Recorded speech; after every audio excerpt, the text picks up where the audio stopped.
Quando pensamos nos primórdios da civilização, o Egito frequentemente rouba os holofotes. Mas muito antes disso, nas terras férteis entre o Tigre e o Eufrates, os sumérios forjaram um império silencioso, cujos ecos se estenderam por milênios. Inventores do primeiro sistema de escrita, guardiões de um conhecimento que desafiava o tempo, eles criaram cidades que brilhavam com códigos legais, governos e avanços na ciência e na arquitetura. Seu mundo espiritual, povoado por deuses que habitavam a própria natureza, reflete uma busca eterna. Compreender o cosmos e o lugar da humanidade nele. Mesmo hoje, seus segredos persistem, desafiando arqueólogos e sonhadores. Nesta jornada, desvendaremos as lendas e o legado dos sumérios, pioneiros que moldaram a história humana e deixaram para trás mistérios que ainda aguardam ser descobertos. Prepare-se para mergulhar em um passado fascinante que vive em nossas memórias. O mistério de Enki, a criação da humanidade e os deuses Anunnaki.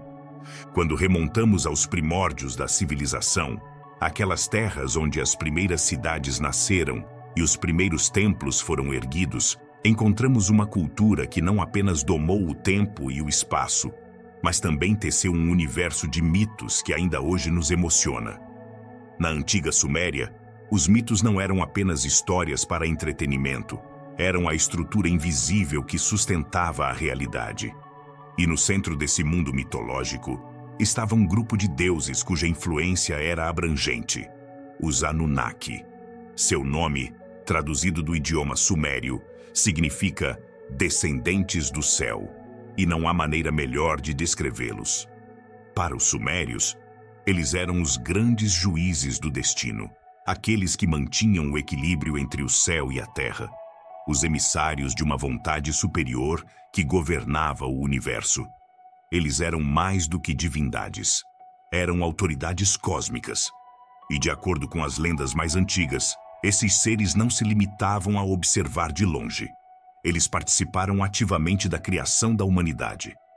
Segundo a tradição, houve um tempo em que os próprios deuses realizavam as tarefas do mundo. Eles cavavam os canais, cultivavam os campos, mantinham a ordem natural. Mas, com o passar dos éons, até os deuses se cansaram. Não queriam mais trabalhar, não queriam mais suportar o peso do mundo. Foi então que se reuniram em conselho e tomaram uma decisão que mudaria o curso da história. Criariam uma nova espécie para assumir essas tarefas. E assim entraram em cena dois dos deuses mais complexos e poderosos do panteão. Enki, senhor das águas profundas e do conhecimento oculto, e Ninhursag, a grande mãe das montanhas, símbolo da fertilidade e da criação. Unidos em propósito, decidiram moldar uma criatura que pudesse servir aos deuses, obedecer aos seus comandos e segurar o mundo em suas mãos. Pegaram argila do fundo do rio sagrado, a própria essência da terra, e a misturaram com o sangue de um deus menor que foi sacrificado para conceder ao novo ser algo mais do que um corpo, uma centelha de consciência. Assim, segundo a mitologia, a humanidade nasceu, não como um acidente ou um capricho, mas como uma criação deliberada. Os seres humanos foram formados com o propósito de servir, mas também com a capacidade de aprender, pensar e sonhar. Enki, o arquiteto da vida, não apenas moldou os corpos humanos, mas também lhes deu o sopro da vida. Nele estava a chave para a autonomia, para o despertar da inteligência. Mas essa liberdade, embora extraordinária, logo desafiaria o equilíbrio. À medida que os humanos se multiplicavam e começavam a construir suas próprias comunidades, seu comportamento se distanciava do que os deuses esperavam. Começaram a agir de forma independente, a questionar, a desobedecer. Para os Anunnaki, isso era inaceitável. A criatura criada para servir começara a tomar suas próprias decisões, e essa audácia desencadeou uma tempestade de consequências. A mitologia narra, então, uma série de punições enviadas do plano divino. A mais famosa de todas foi um grande dilúvio. Um dilúvio sem precedentes que cobriu a terra e destruiu tudo o que havia sido construído. Foi um ato de purificação, uma forma de restaurar a ordem perdida. Mas, como em todo bom conto sumério, nem todos os deuses concordaram com a punição total. Enki, o mesmo que dera à humanidade a centelha da vida, não podia ficar à margem. Silenciosamente, desafiando a vontade dos deuses superiores, alertou um humano justo sobre o desastre iminente. Ensinou-lhe como construir uma nave e preservar a vida, não apenas a sua, mas também a dos animais e espécies que habitavam a Terra. Com esse gesto, Enki tornou-se o protetor da humanidade, mostrando que mesmo entre os deuses existiam conflito, compaixão e esperança. Esse ato de redenção marcou uma nova era para os seres humanos, que apesar de terem nascido servos, começaram a se tornar protagonistas de seu próprio destino. Por milhares de anos, as histórias dos Anunnaki foram preservadas em tábuas de argila, escritas com precisão em cuneiforme, o sistema de escrita mais antigo conhecido. Em cidades como Nippur, Eridu e Uruk, essas lendas eram contadas como verdades sagradas, refletindo um mundo onde o humano e o divino coexistiam em tensão. Para os povos da Mesopotâmia, esses deuses não eram símbolos abstratos. Eles eram reais, presentes e influentes. E seu legado transcendeu gerações, guerras e reinos. Hoje, olhando para trás, não vemos apenas mitos antigos. Vemos uma civilização tentando dar sentido ao caos do mundo, buscando respostas para perguntas eternas. De onde viemos? Por que existimos? Qual é o nosso propósito? Os sumérios responderam com histórias de barro, sangue e estrelas. E no centro de tudo isso, os Anunnaki, aqueles que desceram do céu, se destacaram como os grandes escultores da humanidade. Numa época em que os deuses ainda caminhavam entre os humanos, quando as fronteiras entre o sagrado e o profano se confundiam, os Anunnaki representavam a promessa e o perigo do conhecimento. Eles eram a autoridade suprema, mas também o espelho no qual os humanos começaram a descobrir seu próprio poder. E talvez seja por isso que, milhares de anos depois, continuamos fascinados por sua história. Porque, no fundo, os mitos que construímos sobre os deuses dizem muito mais sobre nós do que sobre o céu. Metalurgia e a arte do artesanato. À medida que a sociedade avançava, os sumérios rapidamente perceberam que precisavam de ferramentas e armas melhores se quisessem manter a produtividade, defender suas comunidades e demonstrar poder contra cidades-estados rivais. Essa necessidade os levou a buscar e explorar os recursos oferecidos pela natureza, especialmente metais raros e valiosos. O ouro foi o primeiro metal que os sumérios conseguiram coletar, graças à sua presença natural nos leitos dos rios ao redor da Mesopotâmia.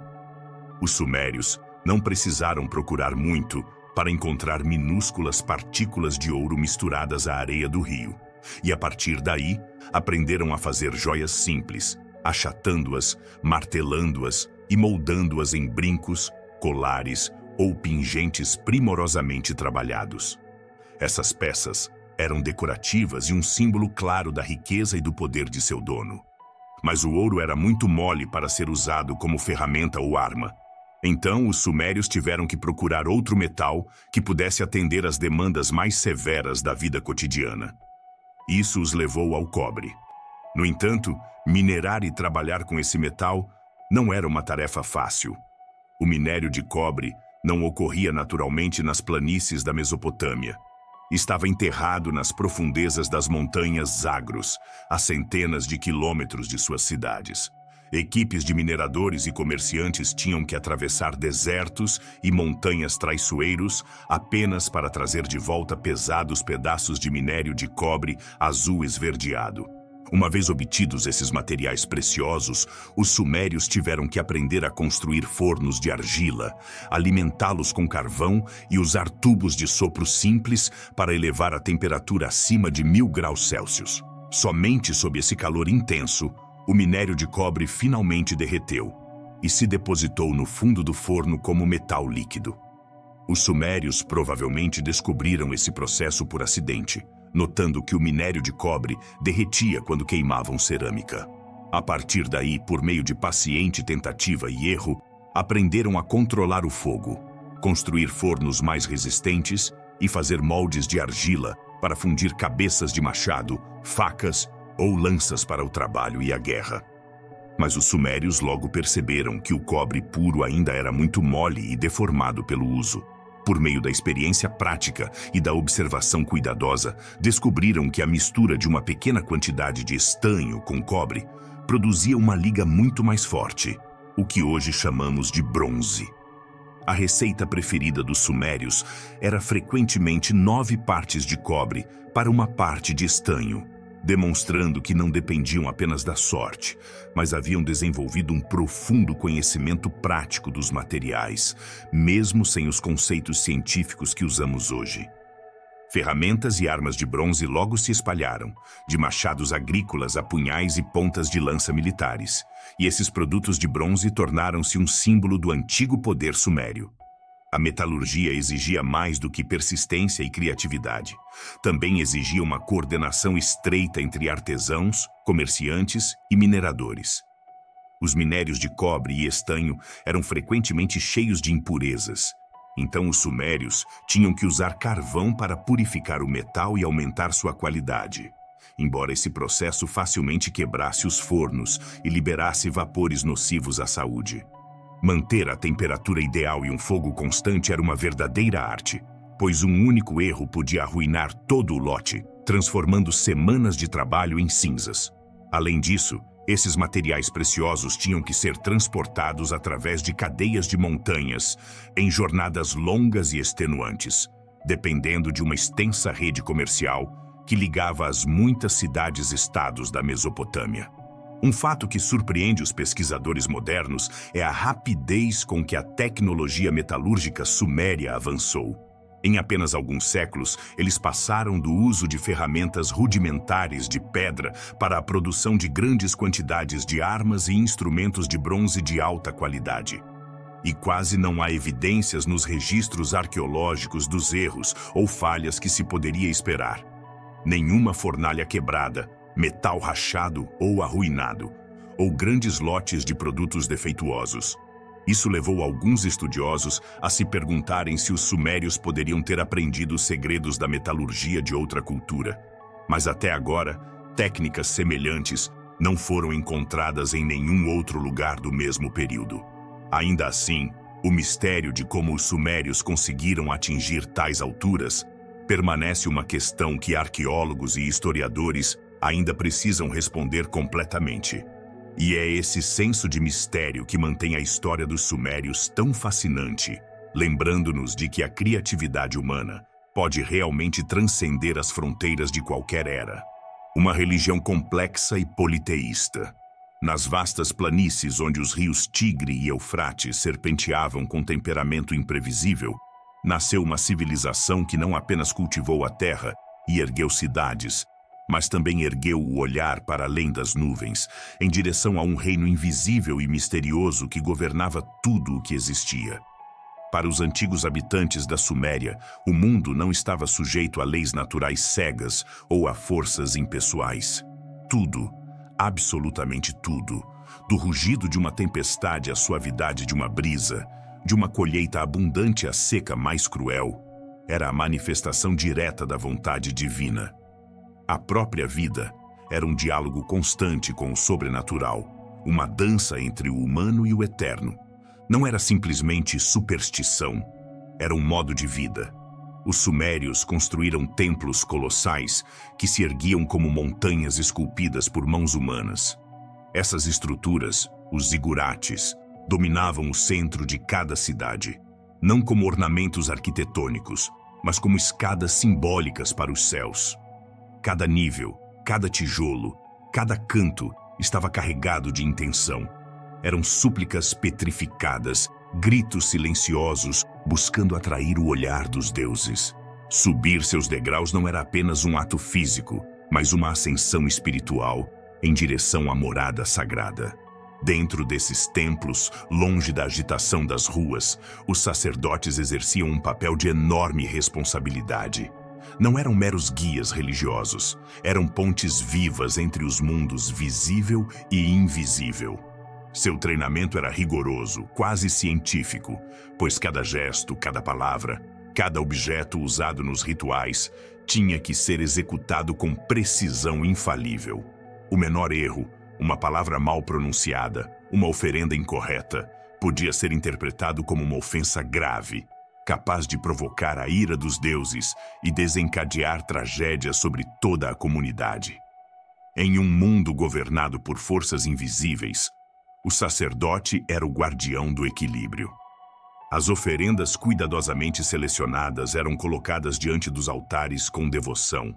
Frutas frescas, vinho fermentado, animais exóticos e, em ocasiões extraordinárias, até vidas humanas. Embora esses sacrifícios fossem excepcionais e reservados para situações de suprema importância, eles revelam de forma crua a intensidade com que os sumérios vivenciavam sua conexão com o divino. Não se tratava de um jogo de aparências ou de uma obrigação cultural.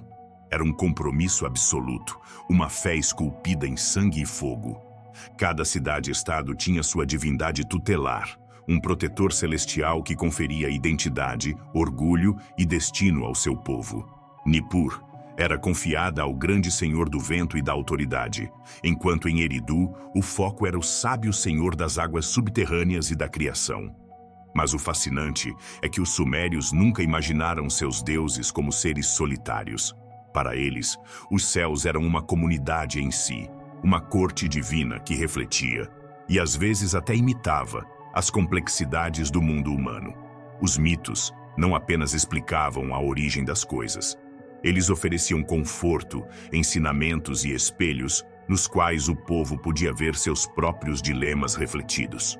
Os deuses sumérios não eram distantes nem perfeitos. Eles amavam, odiavam, erravam, formavam alianças e se chocavam como qualquer outro cidadão. Tinham paixões, cometiam erros e sofriam perdas. Essa visão profundamente humana do divino permitiu que os sumérios se sentissem próximos de seus criadores e lhes deu uma linguagem para falar sobre justiça, vingança, amor e medo. De certa forma, sua religião também era uma forma de literatura coletiva, uma epopeia viva. Os rituais não eram eventos isolados, mas sim eventos que envolviam toda a comunidade. Um dos mais imponentes era o Festival de Ano Novo, conhecido como Akitu. Durante esse evento, toda a cidade se transformava em um palco sagrado. O rei, destituído de sua posição terrena, assumia o papel de uma divindade heróica, reencenando antigas batalhas cósmicas. Enquanto isso, sacerdotes cantavam hinos ancestrais. Procissões com bandeiras coloridas eram organizadas e o povo saía às ruas, trazendo oferendas de frutas, doces, vinho e objetos de valor cuidadosamente armazenados ao longo do ano. Era uma celebração de unidade, renovação e ordem universal. No entanto, nem tudo eram flores. Havia momentos em que as celebrações eram marcadas por solenidade e sacrifício. Quando um rei ou nobre morria, os sumérios acreditavam que sua passagem para a vida após a morte deveria ser acompanhada. Servos fiéis eram enterrados com ele, selando seu destino para uma eternidade de serviço. Embora esses tipos de rituais fossem raros e cuidadosamente reservados para figuras excepcionais, eles revelam quão profundamente enraizada estava a ideia de que a vida e a morte estavam completamente interligadas ao plano divino. Apesar da competição constante entre cidades e do orgulho que cada uma sentia por seu deus patrono, os sumérios sabiam como construir um panteão coerente. Estabeleceram uma hierarquia celestial, onde alguns deuses tinham maior autoridade do que outros, refletindo a ordem social terrena. O problema era a complexidade. Centenas de divindades, cada uma com atributos, preferências e exigências específicas. Memorizar todos esses detalhes não era tarefa fácil, e os sacerdotes tinham que recorrer a tábuas, hinos e registros rituais para ajudá-los a evitar erros. Porque naquele mundo, um erro não era apenas um erro, era uma ofensa, um risco, um ato que poderia perturbar o equilíbrio do cosmos. Até mesmo os conflitos entre templos eram tratados com criatividade teológica. Quando duas cidades disputavam a supremacia sobre seus deuses, os sacerdotes não destruíam o oponente. Eles os integravam. Eles teciam genealogias divinas, transformando deuses menores em filhos, esposas ou servos dos grandes, unindo o caos em uma teia harmoniosa. Essa capacidade de absorver, reinterpretar e reconciliar diferenças demonstra uma sofisticação teológica sem precedentes para a época. E, no entanto, a grande questão permanece. Por que uma civilização tão antiga investiu tanto na construção de um universo espiritual tão complexo e refinado? Talvez a resposta não esteja no racional, mas no existencial.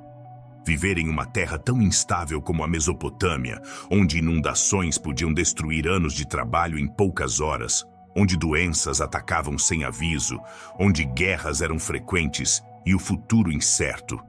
Talvez tudo isso tenha levado os sumérios a buscar ordem no invisível, a encontrar esperança na oração, estrutura no ritual, propósito na crença. Seu sistema religioso não apenas sustentava a alma, mantinha toda uma sociedade unida. A verdade é que, quando contemplamos as ruínas desses templos, quando lemos suas tábuas contendo orações e leis sagradas, descobrimos algo mais do que uma fé ancestral. Descobrimos o testemunho de uma humanidade que, desde os seus primórdios, se apegou à ideia de que não estamos sozinhos, de que o que nos acontece tem um significado maior. E, nesse sentido, os sumérios ainda nos falam da poeira dos séculos, o misterioso motivo da bolsa na arte suméria e em outras civilizações antigas.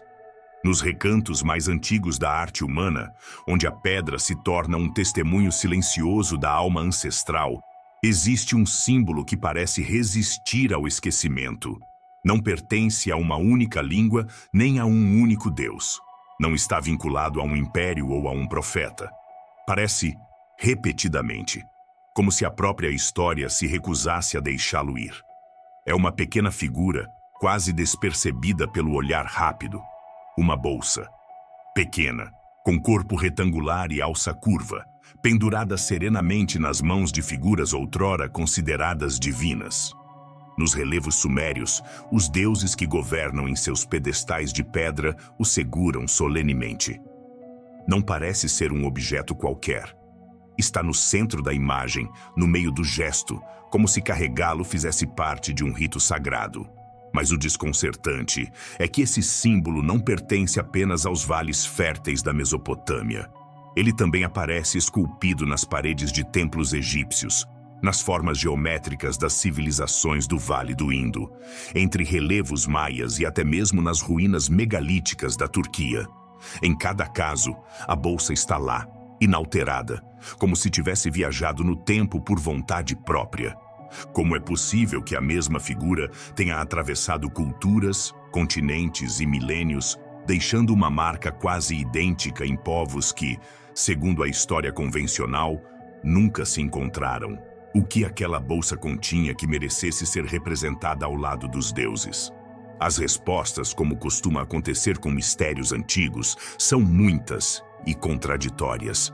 Alguns pesquisadores acreditam que se trata de um símbolo de autoridade cósmica, reservado apenas a emissários celestes. Em suas mãos, a bolsa se torna uma chave, não apenas para o poder terreno, mas também para os segredos do universo. Outros sugerem que seu conteúdo era sagrado, impossível de compartilhar com o povo comum. Alguns designs parecem apresentar marcas, padrões e labirintos que poderiam sugerir mapas estelares, códigos espirituais ou conhecimento esotérico transmitido entre iniciados. De uma perspectiva mais terrena, sugeriu-se que a bolsa continha simplesmente sementes. Mas não quaisquer sementes. Sementes como metáfora para a própria vida. Carregá-las significava oferecer fertilidade, nutrição e promessa. Nesse sentido, a bolsa não era apenas um objeto, mas uma promessa gravada em pedra. A promessa de que os deuses, em sua misericórdia, alimentariam a humanidade.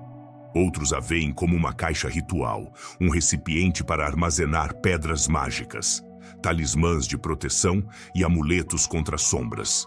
Em certas representações, os seres que a carregam têm asas, rostos de sabedoria atemporal ou posturas que evocam não o humano, mas o transcendente. Nesses casos, a bolsa parece menos um objeto e mais um portal, um recipiente para o invisível. Mas talvez o mais profundo não esteja no que ele continha, mas no que ele simbolizava. Imagine artesãos antigos com o cinzel na mão, esculpindo silenciosamente os rostos de suas divindades. Talvez, ao gravar aquela pequena bolsa, eles não estivessem documentando um objeto físico, mas sim codificando uma ideia. A conexão entre mundos. O desejo de preservar, proteger e transmitir aquilo que não poderia ser expresso em palavras. Um anseio humano de eternizar o conhecimento, de entregá-lo ao futuro como uma semente, é depositada em solo fértil. Porque se algo une todas as culturas que retrataram esta bolsa sagrada, é a intenção de transcendência. Em cada uma delas, a imagem aparece ligada ao mistério, ao poder, à vida e à morte. Não era um ornamento, era uma declaração silenciosa. Há algo importante aqui. Há algo a ser lembrado aqui. Seria um símbolo universal, nascido de uma memória compartilhada que se dissolveu ao longo dos séculos? Ou seria o eco de algo ainda mais profundo, uma intuição compartilhada de que a sabedoria, o sustento e o próprio destino podem estar nas mãos de alguém? Hoje, arqueólogos continuam a debater seu significado.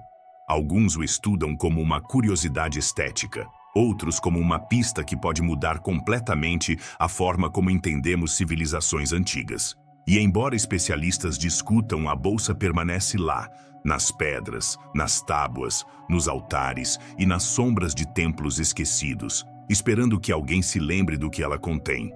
Talvez nunca saibamos ao certo sua finalidade.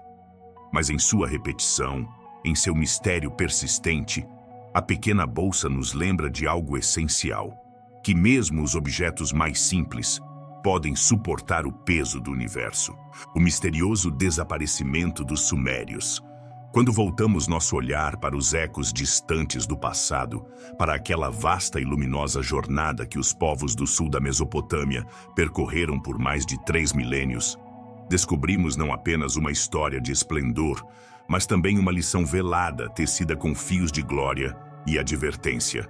Nas planícies entre os grandes rios, onde a lama se transformou em tijolo e as palavras em escrita, nasceu uma das primeiras grandes civilizações que o mundo já conheceu. Os antigos sumérios não construíram um único reino, mas uma tapeçaria de cidades-estados, cada uma como uma estrela independente em uma constelação terrestre. Eram cidades com alma própria, com templos que tocavam o céu e reis que falavam a língua dos deuses. Cada cidade era um microcosmo, uma promessa de ordem em meio ao caos, onde a vida se organizava em torno do templo, do mercado, do canal. Com mãos firmes e uma fé inabalável no destino, eles moldaram a história. Inventaram a escrita cuneiforme para registrar a memória em tábuas de argila, e nesses sinais gravados com punções retangulares, o nascimento da história escrita foi selado. Dominaram rios com sabedoria hidráulica, construíram muralhas para se proteger do deserto e do tempo, e comercializaram com povos distantes, trazendo perfumes, metais e sonhos. Tudo parecia florescer sob seus pés. E ainda assim, até mesmo os impérios mais resplandecentes carregam silenciosamente as sementes de sua própria ruína. Em sua busca pelo domínio da terra, os sumérios exauriram o solo que os nutria. Os campos, antes verdes como uma promessa, começaram a se render à exaustão. A água, antes uma mãe generosa, tornou-se traiçoeira. Às vezes recuava sem aviso, deixando rachaduras e fome em seu rastro. Outras vezes descia com fúria, inundando templos, mercados e esperanças. O salitre, trazido pela irrigação mal administrada, infiltrava-se na terra, envenenando as plantações com seu amargor branco. O equilíbrio que sustentava seu mundo se rompeu. A sabedoria dos escribas e as orações dos sacerdotes não eram mais suficientes. As secas começaram a se repetir como um lamento antigo, e os canais secos tornaram-se cicatrizes abertas na superfície da terra. A fome começou a falar mais alto que as leis. O povo, antes seguro sob o manto de seus reis, começou a olhar para os céus com medo e desconfiança de seus vizinhos. As cidades, em vez de se unirem, tornaram-se rivais. As muralhas que antes serviam para proteger, agora se dividiam. Alianças se desfizeram, guerras internas se multiplicaram. Por um pedaço de terra fértil, por um canal que ainda transportava água pelo controle das rotas comerciais, as antigas irmãs tornaram-se inimigas. E naquele momento de divisão, quando o coração sumério batia fracamente, novas forças emergiram no horizonte. Os acádios avançaram com sua ambição, os babilônios com sua estratégia, os assírios com sua força. O que o clima não conseguiu realizar, a política conseguiu. O que o rio não destruiu, a ambição humana fragmentou. Mas não foi só a guerra que os silenciou. Pragas também vieram. Doenças, terremotos, chuvas que nunca chegaram e que vieram de repente. Cada evento natural era um golpe no frágil equilíbrio de uma sociedade que não conseguia mais responder com a agilidade de outrora. E assim, como uma vela que se apaga lentamente, o mundo sumério começou a desaparecer. Não houve uma grande batalha final. Não houve um colapso estridente. Foi uma rendição lenta, espalhada por gerações. As tábuas deixaram de ser escritas. Os templos se encheram de poeira. As palavras se transformaram em ruínas. E o que antes fora o farol do conhecimento e da espiritualidade se dissolveu nas areias do tempo. Hoje, as tábuas que escavamos, as cidades soterradas que mapeamos, os deuses esquecidos, cujos nomes sussurramos, nos lembram de uma lição simples e eterna, que a grandeza não garante a permanência, que toda civilização, por mais brilhante que seja, é tão forte quanto sua conexão com a terra que a nutre, sua harmonia com os ritmos da natureza e sua capacidade de permanecer unida diante da adversidade. Talvez os sumérios não tenham desaparecido por falta de sabedoria, mas porque se esqueceram de que o verdadeiro poder reside não apenas no que é construído, mas também no que é cuidado. Na humildade de reconhecer que tudo o que criamos, se não estiver em sintonia com a vida, pode virar pó. E assim, o legado sumério permanece como um espelho antigo para nós. Ele nos lembra que os deuses podem ser poderosos, as cidades esplêndidas, as ideias revolucionárias, mas sem equilíbrio, sem cuidado, sem unidade, toda civilização caminha, mais cedo ou mais tarde, para o silêncio. O mistério do conhecimento astronômico sumério. Em meio aos vastos silêncios do deserto e ao murmúrio sagrado dos rios eternos, uma civilização despertou com uma pergunta em seu coração. De onde viemos? Por que estamos aqui? Quem governa as marés invisíveis do destino? Aqueles que traçaram as primeiras palavras em tábuas de argila também desenharam, dentro delas, um mapa da alma humana projetado nos céus. Eles não eram apenas engenheiros da água ou construtores de cidades sagradas. Eram sonhadores do cosmos, poetas da criação, testemunhas da linguagem oculta entre as estrelas. Para os antigos sumérios, o mundo não era uma máquina impessoal movida por leis sem alma. Era um tecido vivo e pulsante, onde cada brisa, cada raio de luz, cada sombra e cada germinação eram gestos do divino. O universo inteiro era habitado por vontades sagradas. Em sua cosmologia, os céus não eram um lugar frio e distante, mas um templo suspenso, presidido pelo olhar sereno de Anu, o Deus Supremo, que do alto contemplava o futuro dos mundos como um jardineiro sábio, observa o florescimento de suas plantas. Abaixo de Anu, descia a influência de Enlil, senhor da respiração e do vento, guardião do equilíbrio entre a terra e o céu, entre a seca e a abundância. Ele não era temido, era respeitado, como se respeita o próprio destino. e entre eles dançava Inanna, a deusa das dualidades, flor e chama, carícia e espada, ternura e tempestade. Dentro dela vivia o mistério feminino da transformação, do desejo e do sacrifício. Sua jornada ao submundo, onde ela desce, despojada de todo o poder, apenas para renascer, não era apenas um mito, era um espelho da alma, um aviso gentil e terrível sobre os ciclos que todos devemos atravessar. Mas os sumérios não construíram sua espiritualidade no vácuo. Eles olhavam para o céu como quem ouve uma melodia antiga em uma língua esquecida. Cada estrela era uma palavra, cada eclipse, uma pausa, cada constelação, um sussurro de eternidade. Eles não se limitavam a adorar os deuses, eles os interpretavam, os narravam, os transformavam em símbolos vivos das forças que ainda hoje nos habitam. Assim nasceram seus mitos, não como contos ingênuos, mas como pontes entre o visível e o invisível. O Enuma Elish, com sua história da criação, e a história da descida de Inanna, não eram histórias de ninar, mas chaves para destrancar os portais da alma. Eles compreenderam o que muitos esqueceram, que por trás do caos existe uma ordem maior, que os deuses não estão lá em cima, numa montanha inalcançável, mas aqui mesmo, encarnados na dança do sol e da lua, no ritmo da chuva, na respiração de cada ser vivo. Para os sábios sumérios, até os eventos mais mundanos, uma tempestade, uma boa colheita, um nascimento inesperado, eram sinais. E aqueles que sabiam ler esses sinais podiam compreender a linguagem secreta do universo. Portanto, não é surpreendente que os sumérios tenham desenvolvido, talvez sem saber, a primeira tentativa humana de astronomia sagrada, não como uma ciência fria, mas como uma forma de oração. Para eles, observar o firmamento era um ato de devoção e precisão, de humildade e conhecimento. Observavam a passagem das estrelas não apenas para marcar o tempo, mas para alinhar suas vidas com o ritmo oculto do cosmos. Os ciclos do céu marcavam festivais, semeaduras, casamentos e funerais. Cada movimento no firmamento era uma palavra do grande silêncio. E embora muito tenha se perdido hoje, tábuas quebradas, templos cobertos de areia, nomes apagados pela poeira de milênios, algo persiste, uma intuição, um anseio, um chamado, porque o legado sumério não está apenas nos artefatos arqueológicos, nem nos museus que os abrigam.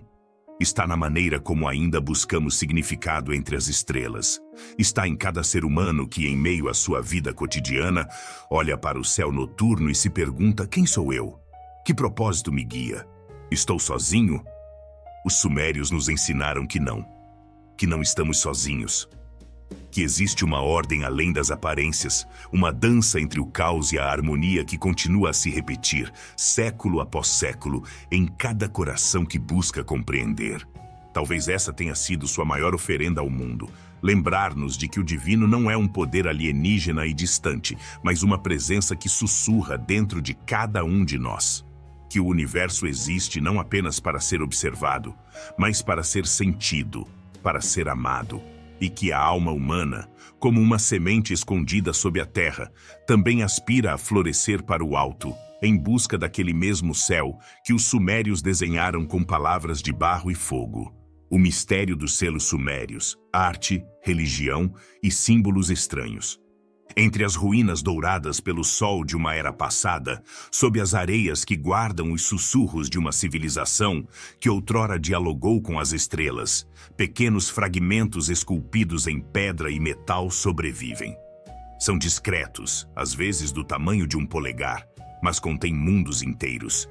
Os antigos sumérios os chamavam simplesmente de selos, mas para aqueles que os veem, são muito mais do que ferramentas. São portas, espelhos, orações. Essas minúsculas peças, tão modestas na aparência quanto profundas na essência, eram carregadas por escribas, sacerdotes e mercadores, não apenas como garantia da autenticidade de seus documentos, mas também como talismãs imbuídos de um poder que mal conseguimos compreender hoje. Suas gravuras tão refinadas quanto a intenção com que foram feitas, escondiam orações ao céu, invocações ao destino e narrativas de mundos invisíveis. Cada selo era um microcosmo, uma pequena janela onde o cotidiano e o sagrado se cruzavam. O que para nós poderia parecer uma simples cena mitológica, um deus alado, uma figura humana com uma tigela, um animal desconhecido, era para eles a manifestação de princípios cósmicos, forças ocultas que governavam o equilíbrio entre a vida e a morte, entre o desejo e a lei universal. Os artesãos que os esculpiram não eram meros técnicos, eram visionários. Na dureza do jade, do lápis lazuli ou da hematita, gravaram não apenas formas, mas visões. Ao tocar um desses selos, você ainda sente a pulsação de uma época em que cada objeto era sagrado, cada gesto tinha significado, cada símbolo era uma ponte para o eterno. E o mais enigmático é que, entre essas gravuras antigas, há motivos que continuam a confundir até os mais sábios do nosso tempo. Espirais que nunca terminam. Esferas flutuantes que parecem planetas observados do vazio. Figuras que evocam naves suspensas, luminescências que não pertencem ao mundo visível. Como os antigos poderiam ter intuído o que permanece misterioso para nós hoje? Será que sabiam mais do que a história oficial nos permite aceitar? Alguns, movidos pela curiosidade daqueles que sentiram o chamado do desconhecido, ousam especular. Falam de visitantes celestiais, de mensageiros de outros mundos, de encontros esquecidos entre o céu e a terra. Essas teorias perturbam os guardiões do pensamento linear, mas evocam uma possibilidade perturbadora. A de que os sumérios não apenas ouviam os deuses, mas também viam suas pegadas no firmamento. No entanto, mesmo sem recorrer ao extraordinário, há algo profundamente revelador nesses selos: o anseio pela eternidade. Porque cada um deles é uma centelha que não se apagou, uma ideia gravada em pedra, uma história criptografada à espera de ser lida por um coração desperto. Eles não foram feitos para adornar vitrines de museus, mas para continuar sussurrando verdades nos sonhos dos buscadores. Os arqueólogos de hoje escavam pacientemente. Eles traduzem, fotografam e comparam. Mas há algo que escapa à lógica do estudo acadêmico, a intuição que esses símbolos despertam nas profundezas do ser.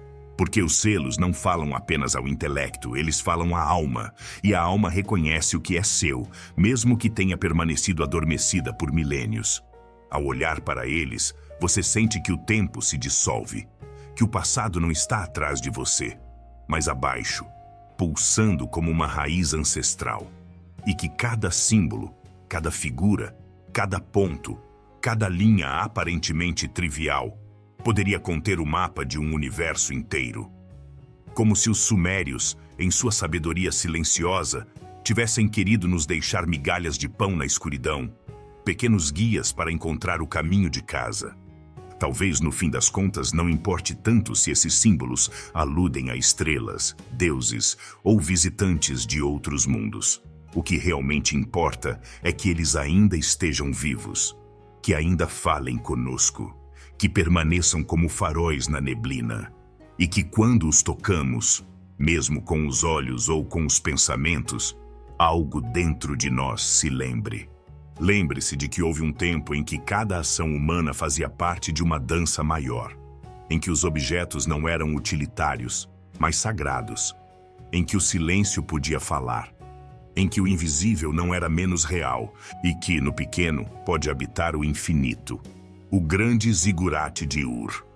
No vasto deserto, onde o tempo parece parar e as areias guardam segredos de eras esquecidas, uma obra que transcende a matéria para se tornar uma ponte entre a terra e o espírito, permanece imponente. O zigurate de Ur.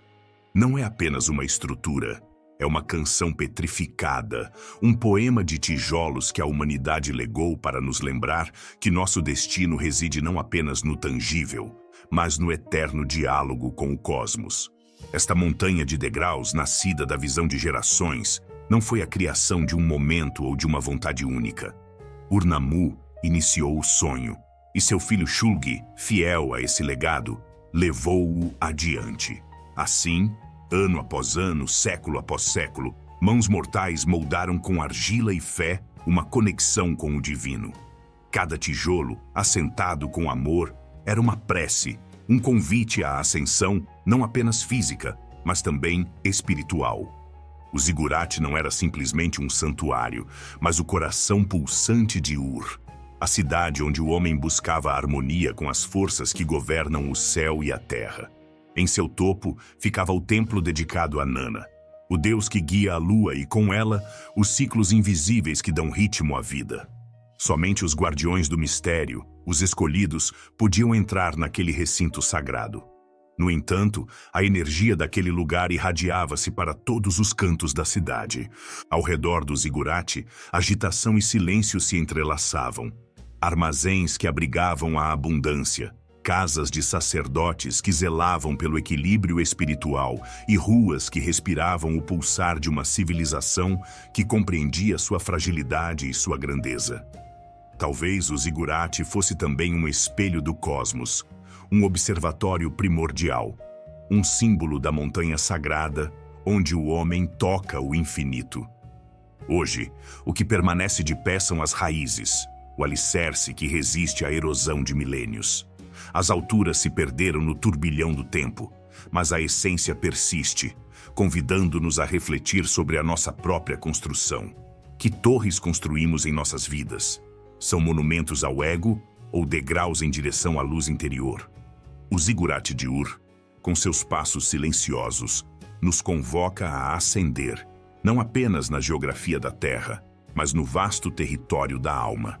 Ele nos lembra que a verdadeira grandeza não reside no poder ou na permanência, mas na busca sincera pelo sagrado, no anseio de se elevar acima do ruído do mundo para, finalmente, encontrar harmonia com o universo. A lista de reis sumérios. Se você já se perguntou como uma das civilizações mais antigas do mundo concebia poder, a autoridade e a passagem do tempo, a lista de reis sumérios é um documento imperdível. Mais do que um simples inventário de governantes, esta lista é um enigma vivo, uma ponte entre o mito e a história, desafiando-nos a discernir a verdade em meio a contos que beiram o lendário. O achado mais icônico desta lista vem da antiga cidade de Nippur, um centro sagrado e vibrante no coração da Suméria. No entanto, não é a única versão que conhecemos. Várias cópias fragmentadas apareceram em diferentes cantos da Mesopotâmia. A mais completa e conhecida agora reside no Museu Ashmolean, em Oxford, salvaguardando segredos que intrigaram gerações de arqueólogos e estudiosos. Este documento registra uma sucessão de monarcas, abrangendo um período que vai desde uma época anterior a qualquer registro escrito convencional. A chamada era pré-dinástica, antes mesmo de um cataclismo universal conhecido como o Grande Dilúvio, até períodos mais próximos do final da Idade do Bronze, por volta do século XIV a.C. O que é verdadeiramente surpreendente e que rapidamente captura a atenção do leitor são os números impressionantes atribuídos a esses reinados. Reis que teriam governado por dezenas de milhares de anos. Uma magnitude temporal que desafia toda a lógica moderna e abre um debate eterno. Estamos lidando com eventos reais ou com histórias simbólicas concebidas pelos sumérios para transmitir uma mensagem mais profunda? Os primeiros nomes da lista, como Alulim e Alaungar, são apresentados como governantes com períodos de governo que beiram o infinito, quase inimagináveis.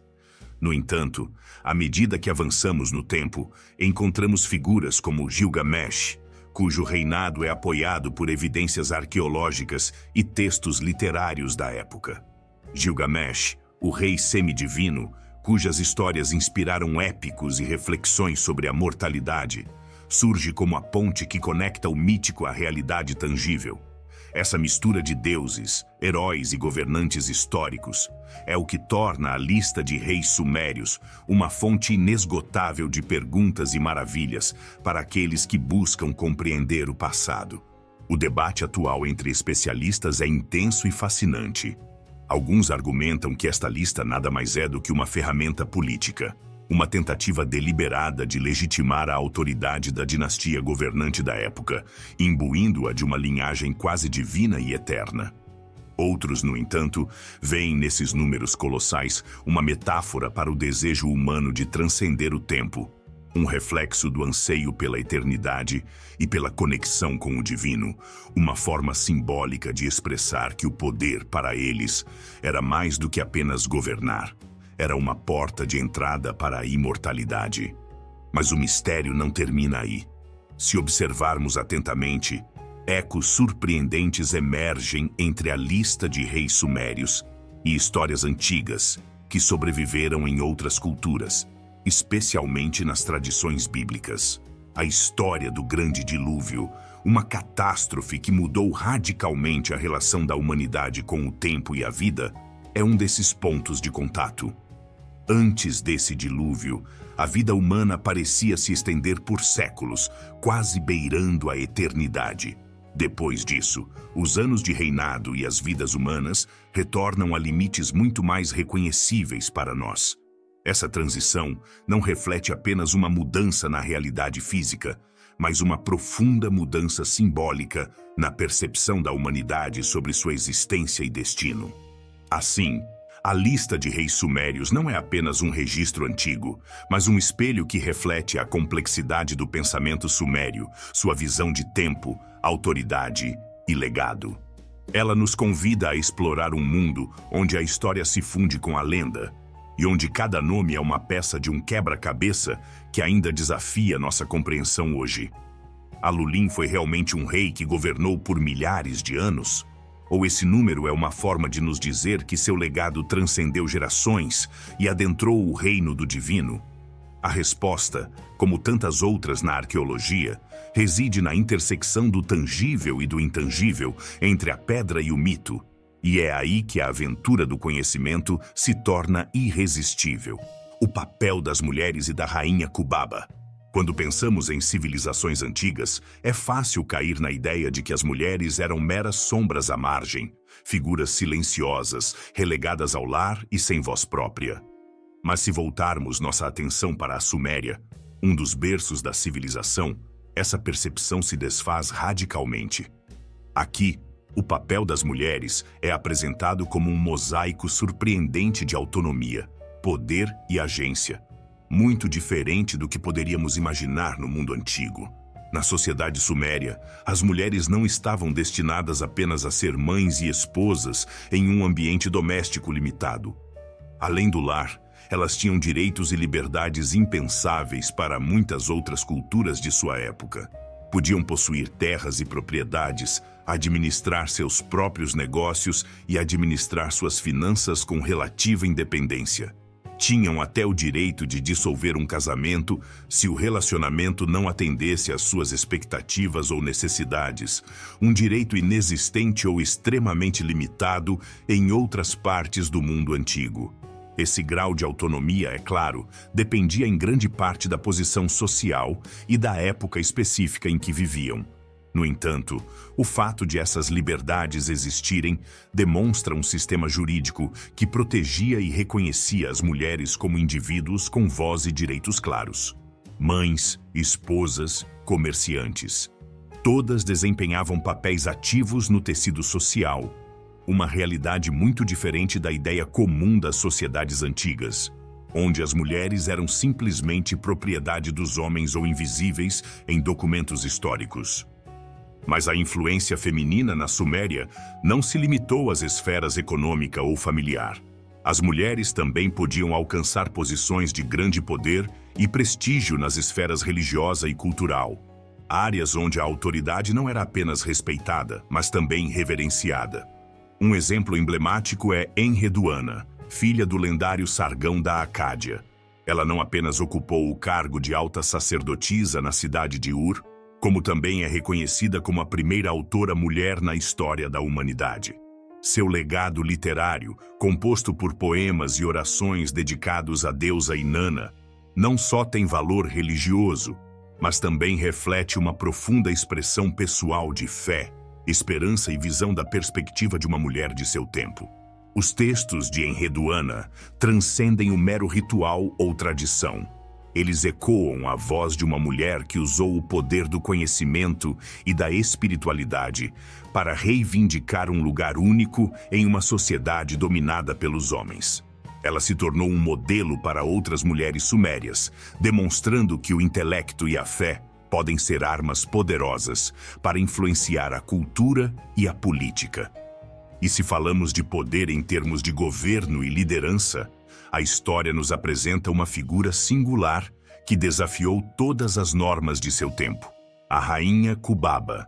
Seu nome pode não ser tão familiar para muitos, mas sua história ressoa como um testemunho de que habilidade, vontade e determinação podem superar o mero nascimento ou linhagem. Kubaba é a única mulher a aparecer na famosa lista de reis sumérios, um registro onde predominam nomes masculinos para reis e governantes. Mas Kubaba não era filha de um monarca, nem vinha de uma família aristocrática. Segundo textos antigos, ela era uma comerciante que ascendeu por mérito próprio até governar a cidade-estado de Kish por volta de 2500 a.C. Seu reinado não foi efêmero, nem meramente simbólico. Ela fundou uma dinastia que durou quase um século, deixando uma marca indelével na história suméria.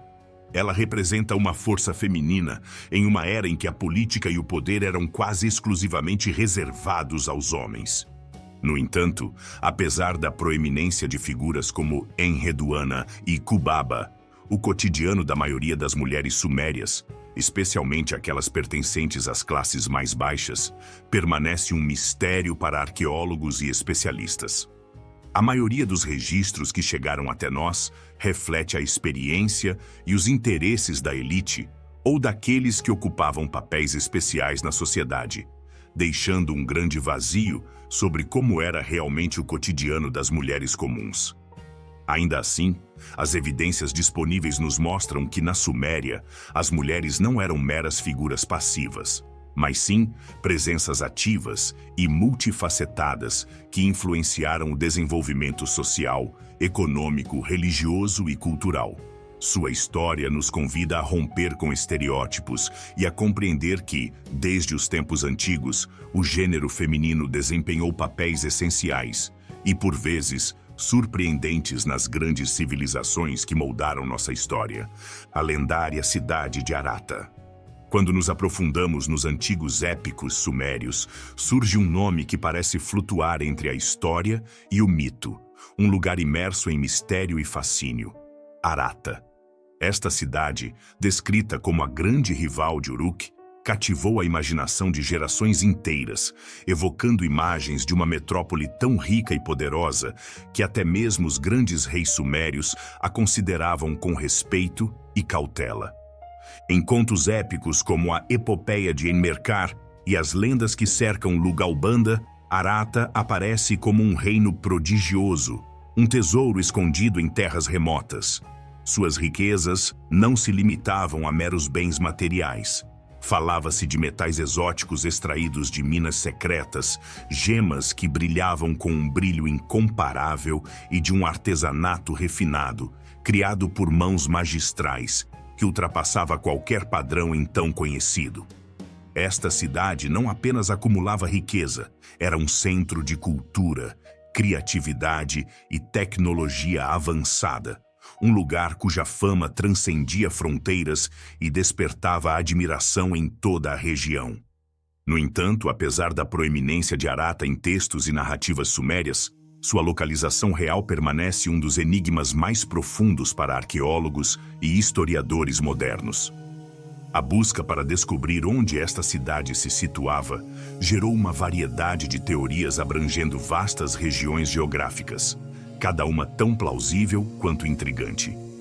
Uma das hipóteses mais populares situa Arata no Planalto Iraniano, um terreno montanhoso e acidentado, rico em minas de minerais preciosos. Ali, sob as alturas das montanhas, poderiam estar escondidos os recursos que tornaram a cidade tão famosa.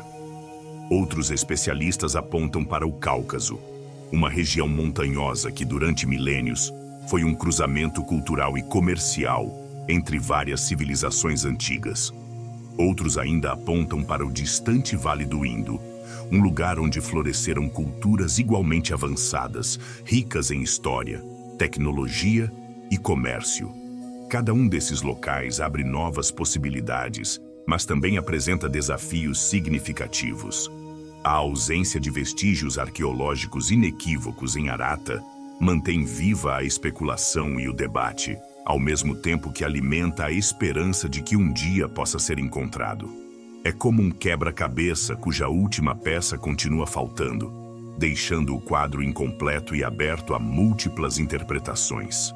Diante dessa incerteza, alguns pesquisadores sugeriram que Arata não era uma cidade real no sentido físico, mas sim uma construção simbólica, um reflexo do ideal sumério de prosperidade e perfeição. Para eles, Arata representa um sonho coletivo, um mito que personifica as aspirações humanas de alcançar níveis inimagináveis de riqueza, arte e conhecimento. Nesse sentido, Arata seria um farol imaginário que inspirou os povos antigos a superar seus limites e sempre buscar além do conhecido. Seja Arata uma realidade tangível ou uma utopia mitológica, seu nome continua a despertar fascínio e curiosidade. Cada vez que aparece em histórias, nos convida a lembrar que na história humana existem mistérios que desafiam a passagem do tempo, enigmas que nos impelem a continuar explorando, questionando e sonhando.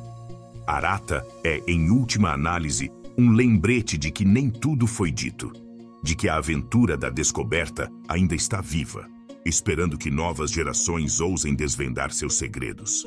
A paixão pela cerveja. Imagine por um momento que você pudesse viajar no tempo e se encontrar no meio de uma animada reunião na antiga Suméria. A primeira coisa que chamaria sua atenção não seria apenas a arquitetura, os trajes ou a língua, mas sim aquele elemento presente em quase todos os aspectos da vida cotidiana: a cerveja. Mas não se engane. Para os sumérios, a cerveja não era simplesmente uma bebida refrescante ou um prazer casual, mas um pilar fundamental que unia sociedade, cultura e espiritualidade em uma única experiência coletiva. Nas cenas intrincadas gravadas em selos de argila que sobreviveram por milhares de anos, podemos ver pessoas sentadas ao redor de enormes recipientes, bebendo uma bebida espessa e nutritiva por meio de longos canudos. Essas imagens não são meras ilustrações. São testemunhos tangíveis de uma tradição que acompanhou os sumérios por séculos. Um ritual que era parte essencial de seus festivais, cerimônias e reuniões familiares. A cerveja era, de fato, o lubrificante social que quebrava barreiras e fortalecia laços entre indivíduos e comunidades inteiras. Mas a história da cerveja na Suméria vai muito além de sua função social. Os sumérios foram pioneiros na arte de preparar essa bebida fermentada, aperfeiçoando uma receita única que usava cevada para criar um líquido tão espesso que, para bebê-lo, eram necessários canudos longos, algo que pareceria inédito hoje em dia. Essa textura espessa era o resultado de um processo cuidadoso e complexo, refletindo tanto a engenhosidade tecnológica quanto a importância cultural atribuída à cerveja. A relação dos sumérios com essa bebida era tão profunda que eles tinham até uma divindade dedicada exclusivamente a ela, Ninkasi, a deusa mãe da cerveja. Em sua homenagem, hinos e canções foram compostos que não apenas narravam o processo passo a passo da fabricação da cerveja, mas também exaltavam seu valor espiritual e seu lugar sagrado na vida cotidiana. Essas canções eram transmitidas oralmente de geração em geração, servindo como uma espécie de manual sagrado e um lembrete da conexão entre os humanos, a natureza e os deuses. Para os sumérios, beber cerveja era muito mais do que simplesmente matar a sede ou obter nutrientes. Era um ato simbólico carregado de significado.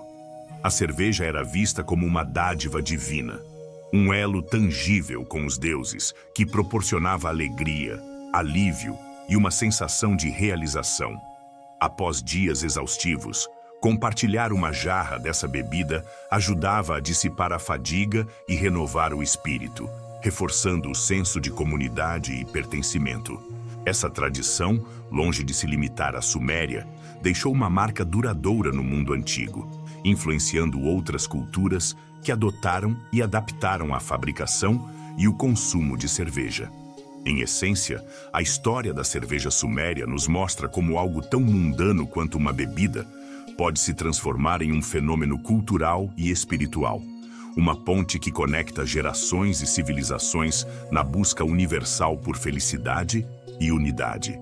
Conhecimento além do seu tempo. Quando falamos da antiga civilização suméria, há algo que sempre deixa historiadores e especialistas sem palavras: o legado intelectual e tecnológico que essa cultura ancestral nos deixou. Entre suas contribuições mais impactantes está uma invenção tão fundamental que permeia cada momento do nosso cotidiano, embora muitas vezes passe despercebida: o sistema sexagesimal, ou, em outras palavras, a contagem baseada no número 60. Esta criação matemática não é um mero capricho antigo, mas a base sobre a qual construímos a forma como medimos o tempo e o espaço até hoje. Pense nisto: 1 hora dividida em 60 minutos, cada minuto subdividido em 60 segundos, e a circunferência de um círculo cortada em 360 graus. Cada tic-tac do relógio, cada volta da bússola ou do mapa, carrega a assinatura invisível dos sumérios. Assim, embora tenham desaparecido há milhares de anos, sua influência continua a governar nossa maneira de entender o mundo. Mas a genialidade suméria não parou por aí. Eles também foram pioneiros no desenvolvimento de medidas práticas para a vida cotidiana, como dividir o pé em 12 polegadas ou criar sistemas de peso e volume que facilitaram o comércio, a construção e a agricultura. Essas unidades não eram usadas apenas para medir objetos, mas eram essenciais para a organização e o planejamento, conferindo à sociedade suméria uma precisão e eficiência que poucas culturas de sua época conseguiam igualar. Foi graças a essa clareza de medição que eles conseguiram construir cidades complexas, projetar plantações estratégicas e sustentar uma organização social cada vez mais avançada. Agora, se nos aprofundarmos em sua forma de comunicação, descobriremos outra maravilha que os torna únicos na história. A língua suméria é uma das primeiras línguas escritas que conhecemos, e o fascinante é que, até hoje, nenhuma conexão clara com outras famílias linguísticas conhecidas foi estabelecida. Foi no barro que sua genialidade surgiu, um sistema de escrita chamado cuneiforme, que começou com simples pictogramas e símbolos e evoluiu para um código de mais de 700 sinais, com um nível de complexidade surpreendente para a época. Mas nem tudo era matemática e escrita. Em uma paisagem marcada por um clima árido e pelos dois grandes rios, o Tigre e o Eufrates, os sumérios demonstraram sua engenhosidade na agricultura e na gestão da água. Construíram uma extensa rede de canais, diques e represas que lhes permitiu captar e distribuir água com admirável precisão. Esses sistemas de irrigação não só garantiam a sobrevivência de suas plantações em condições difíceis, como também refletiam um planejamento coletivo e técnico tão avançado que a sociedade era capaz de sustentar populações grandes e estáveis por longos períodos. Essa gestão da água foi, em última análise, mais uma evidência do grau de organização e desenvolvimento alcançados. Foi uma combinação de conhecimento, trabalho em equipe e visão estratégica que marcou o início do que hoje chamamos de civilização. Em cada canal escavado, em cada sulco cultivado e em cada placa com inscrições cuneiformes, encontra-se a história de um povo que não apenas sobreviveu, mas também inovou e lançou as bases para o progresso humano, uma extensa rede comercial. Se você alguma vez imaginou que uma civilização próspera só poderia emergir em terras repletas de recursos naturais, com florestas infinitas, minas repletas de metais preciosos e campos férteis, a história dos sumérios está pronta para desafiar essa noção. No coração ardente da Mesopotâmia, uma região marcada pela escassez, Sol implacável e solo seco, floresceu uma sociedade que carecia de quase tudo o que tradicionalmente era considerado essencial para a construção de grandes cidades. Não tinham florestas para fornecer madeira para suas casas, nem pedreiras próximas para a pedra, nem minas de cobre ou estanho, elementos vitais para a fabricação de ferramentas e armas. No entanto, longe de sucumbir a essas limitações, os sumérios demonstraram audácia e inteligência estratégica incomparáveis para sair pelo mundo e obter o que suas terras não ofereciam. O segredo do seu sucesso residia em abrir suas portas e estender seus braços em todas as direções possíveis, construindo uma rede comercial que abrangia regiões distantes, muitas vezes atravessando perigos desconhecidos tanto em terra firme quanto em mar aberto. Eles não se limitavam a esperar por recursos. Tornaram-se navegadores, exploradores e comerciantes visionários, dispostos a atravessar vastos desertos, cruzar montanhas e navegar oceanos para manter sua civilização viva. Um dos destinos comerciais mais importantes era Dilmun, a antiga terra que hoje conhecemos como Bahrein, um ponto estratégico para o comércio de cobre, um metal essencial à vida cotidiana e ao poder militar. Este lugar não era apenas um centro de troca de matérias-primas, mas também um ponto de encontro para comerciantes e aventureiros de todo o Oriente Médio, um verdadeiro polo onde rotas e culturas se entrelaçavam. Mas os sumérios não pararam por aí. Navegaram para sudeste, até a costa de Omã, em busca de minerais raros inexistentes em suas terras natais, e enviaram caravanas pelos desertos áridos para chegar ao remoto Vale do Indo. Lá, floresceu a enigmática civilização harapeana, famosa por suas grandes cidades planejadas e riqueza cultural. Uma conexão que demonstra a surpreendente amplitude do comércio e a troca de ideias entre essas culturas antigas.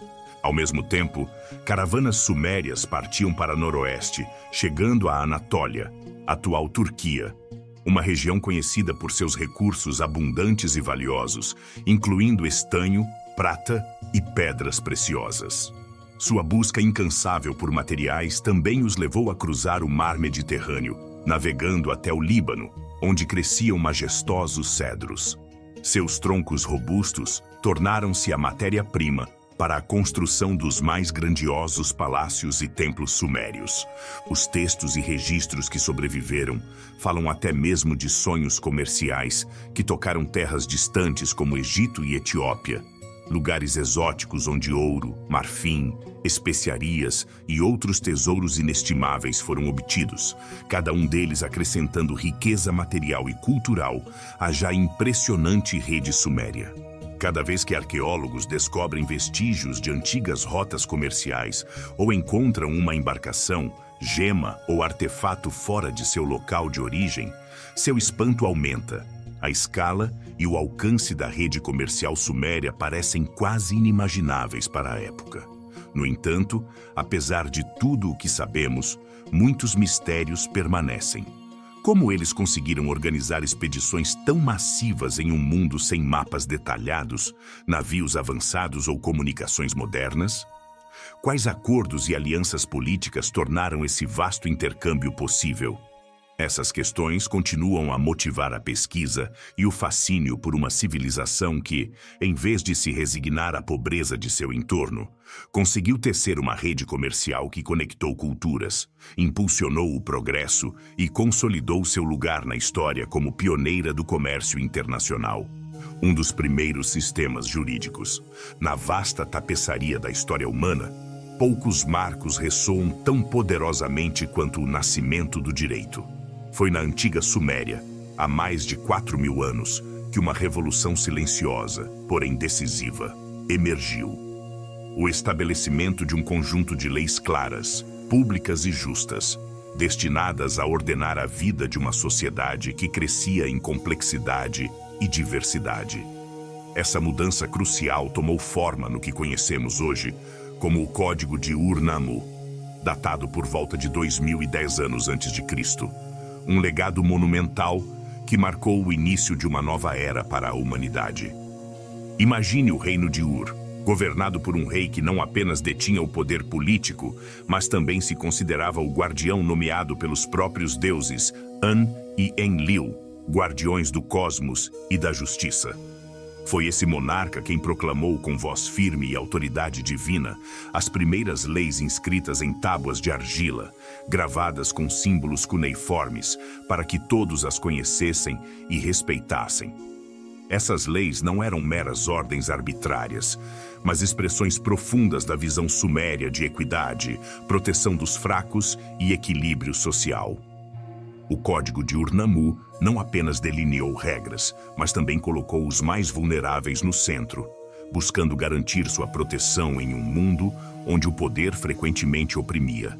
As leis teciam uma estrutura complexa e precisa para a gestão dos assuntos civis, econômicos e sociais, criando um sistema capaz de sustentar a estabilidade e a prosperidade a longo prazo. A sociedade suméria era claramente organizada. No topo estavam o rei e a nobreza, guardiões da ordem. No centro estavam os livres, pilares da vida cotidiana. E na base estavam os escravos, cuja existência também era regulada por regras específicas. Para cada grupo, o código estabelecia penalidades e compensações diferentes, garantindo que todos compreendessem seus direitos e deveres, e que cada um reconhecesse seu lugar dentro da estrutura geral. Além disso, esse código refletia uma compreensão avançada da justiça no comércio e na economia. Definia frações específicas para regular transações, como 1/5 para dinheiro ou 1/3 para grãos, demonstrando a importância da justiça e da precisão nas trocas. Tal sofisticação não era acidental, mas sim o resultado das necessidades de uma sociedade em crescimento que administrava recursos cada vez maiores e relacionamentos complexos. Mas talvez o maior desafio para os sumérios tenha sido colocar essas leis em forma escrita, numa época em que a maioria das pessoas não sabia ler nem escrever. Para isso, inventaram a escrita cuneiforme e criaram a figura do escriba, guardião do conhecimento, encarregado de registrar fielmente as leis e mantê-las intactas contra a passagem do tempo e a tentação do poder. As tábuas contendo as leis eram colocadas em locais públicos como templos e praças, visíveis a todos, embora poucos pudessem entendê-las sem assistência. Portanto, sacerdotes e juízes desempenhavam um papel crucial, tradutores da justiça para o povo, protetores do significado original da lei e árbitros imparciais contra abusos e corrupção. Em um mundo fragmentado em cidades-estados rivais, onde a pressão de uma economia baseada na agricultura e no comércio crescia a passos largos, o Código de Ur-Nammu era o elo que unia a sociedade suméria, permitindo que conflitos fossem resolvidos com regras claras e estabelecendo uma ordem que impedia o caos. A religião fortaleceu ainda mais essa estrutura, pois os sumérios acreditavam que essas leis não eram meras criações humanas, mas mandatos divinos entregues ao rei, o que conferia a cada regra um caráter sagrado e um poder que transcendia a mera autoridade terrena. Este código não apenas impactou sua época, mas também deixou um legado duradouro que inspirou códigos jurídicos subsequentes, desde o famoso Código de Hammurabi até os fundamentos jurídicos da civilização judaica. Olhando para trás, é impossível não se maravilhar com a forma como, sem tecnologia avançada, faculdades de direito ou burocracias complexas, os sumérios conseguiram construir um sistema jurídico rigoroso, humano e profundamente influente. Uma obra-prima que ainda ressoa nos fundamentos da justiça moderna. Um sistema de educação infantil. No berço da civilização, onde os rios Tigre e Eufrates sussurravam seus segredos ancestrais, os sumérios compreenderam que o tempo e a memória são frágeis e que, sem um meio de preservar o conhecimento, a própria história poderia desaparecer como areia ao vento. Foi então, por volta do alvorecer do 4º milênio antes de Cristo, que nasceu a escrita cuneiforme, uma maravilha que não apenas transformou a Suméria, mas também mudou para sempre o destino da humanidade. Pela primeira vez na história, pensamentos, transações, orações aos deuses e decisões comunitárias encontraram um lar eterno em tábuas de argila, gravadas com sinais que falavam através dos séculos. Mas essa conquista foi muito mais do que uma invenção técnica. Foi o despertar da consciência coletiva, o compromisso de uma sociedade em perpetuar sua voz e sua ordem para além da vida efêmera de cada indivíduo. Aprender essa linguagem de símbolos não foi uma tarefa fácil. As centenas de caracteres cuneiformes formavam um labirinto que só os mais perseverantes conseguiam dominar. Assim, perto dos templos e palácios, surgiram as Eduba, as casas das tábuas, onde o conhecimento era reverenciado e o rigor, a regra. Não havia conforto nem distrações. Apenas tábuas, estiletes de junco e o chão duro onde os jovens estudantes se sentavam humildemente para absorver cada lição. O professor, respeitosamente chamado de pai, não apenas transmitia letras, mas também disciplina. Os alunos, filhos e irmãos mais velhos, em uma comunidade de aprendizagem incansável, repetiam cada traço e cada símbolo com perfeição. Os erros eram severamente corrigidos, pois a transmissão fiel do conhecimento era a única garantia para o futuro. Nesse cadinho de paciência e rigor, nasceram os guardiões do conhecimento. Mas Eduba não era apenas uma escola de escrita. Era um templo do conhecimento, onde a matemática florescia em toda a sua complexidade. O sistema sexagesimal, as tabuadas de multiplicação, a geometria aplicada ao cálculo de terras e impostos, a ciência a serviço da ordem social. A educação suméria entendia que o domínio desse conhecimento era fundamental para administrar cidades, construir templos e sustentar o ritmo econômico de uma civilização em expansão. No entanto, a educação não era um direito universal. A maioria dos que trabalhavam na terra ou viviam à sombra do poder nunca pôs os pés em uma Eduba. Somente os filhos de nobres, comerciantes ricos e oficiais tinham acesso a esse berço de sabedoria. Algumas mulheres, sacerdotisas escolhidas, eram capazes de abrir as portas do conhecimento escrito, guardando segredos e administrando propriedades sagradas. Assim, a educação tornou-se um privilégio, uma chave para o prestígio e a influência. Aqueles que se formaram em Eduba eram os escribas, os cronistas do reino, responsáveis pela preservação de contratos, inventários, correspondências e textos legais. Eles eram a espinha dorsal invisível que sustentava a civilização, a voz escrita que traduzia a complexa realidade da Suméria em símbolos. O esforço para manter essas escolas foi titânico. As famílias sacrificaram trabalho e recursos para dar aos seus filhos a oportunidade de progredir. Os professores precisavam ser especialistas não apenas em letras e números, mas também em ética e paciência, forjando com disciplina aqueles que se tornariam os futuros arquitetos da ordem social. Este investimento em educação foi, sem dúvida, uma escolha visionária.